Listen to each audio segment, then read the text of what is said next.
Do you ever find yourself staring at your ceiling at 3 a.m., playing out a conversation that hasn't happened yet? Or maybe you're dissecting a mistake you made 3 years ago, convinced it's going to ruin your future today. Most people call this anxiety. They tell you to just relax or stop overthinking.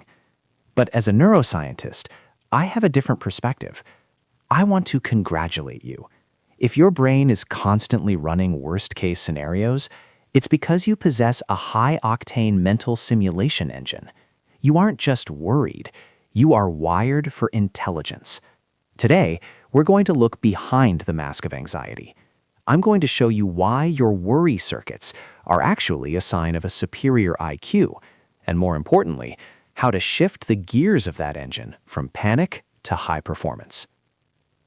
To understand why you feel this way, we have to look at your biological blueprint. For thousands of years, survival was a game of what if. Imagine two of our ancestors on the African savanna. One is an optimist. He hears a rustle in the grass and thinks, oh, it's probably just the wind. The other is an overthinker. He thinks, what if it's a leopard? What if there's a pack of them? What if my spear breaks? The optimist was happy until he was eaten. The overthinker survived, had children, and passed those worry genes down to you. Modern research, including studies from SUNY Downstate Medical Center, shows a direct correlation between high verbal intelligence and generalized anxiety. Why? Because both require the same hardware, the ability to process complex information and project it into the future. Your brain is a supercomputer designed to predict threats before they happen. You aren't broken. You are just using 100% of your CPU on a task that nature designed to keep you alive. The problem isn't the engine, it's the gear. Think of your brain like a high-end sports car. If you put it in neutral and floor the gas pedal, the engine will overheat and eventually explode. That is what chronic anxiety is. It's high-speed mental processing with nowhere to go. Psychologists call this rumination. When your prefrontal cortex, the CEO of your brain, identifies a problem but doesn't have an immediate action plan, it hands the signal back to the amygdala, your fear center. This creates a closed loop. Worry, fear, more fear. The key to breaking this loop isn't calming down, it's strategic engagement. We need to give that worry a job to do. High performers, from CEOs to surgeons, don't have less anxiety.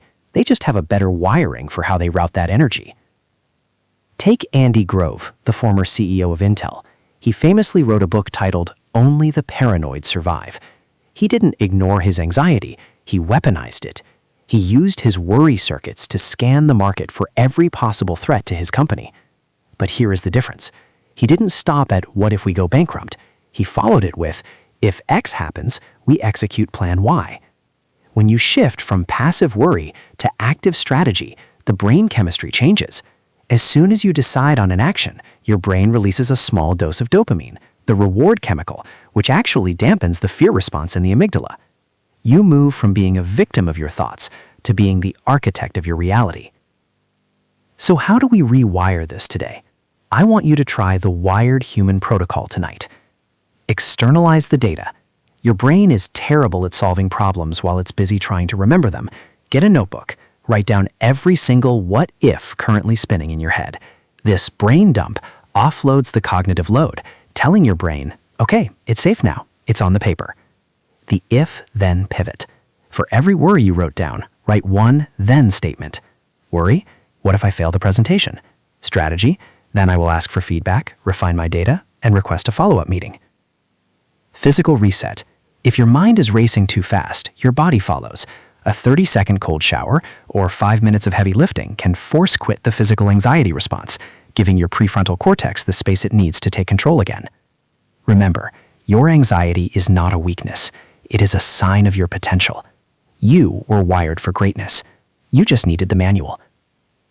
If this insight changed the way you look at yourself, hit the subscribe button and join our community of thinkers.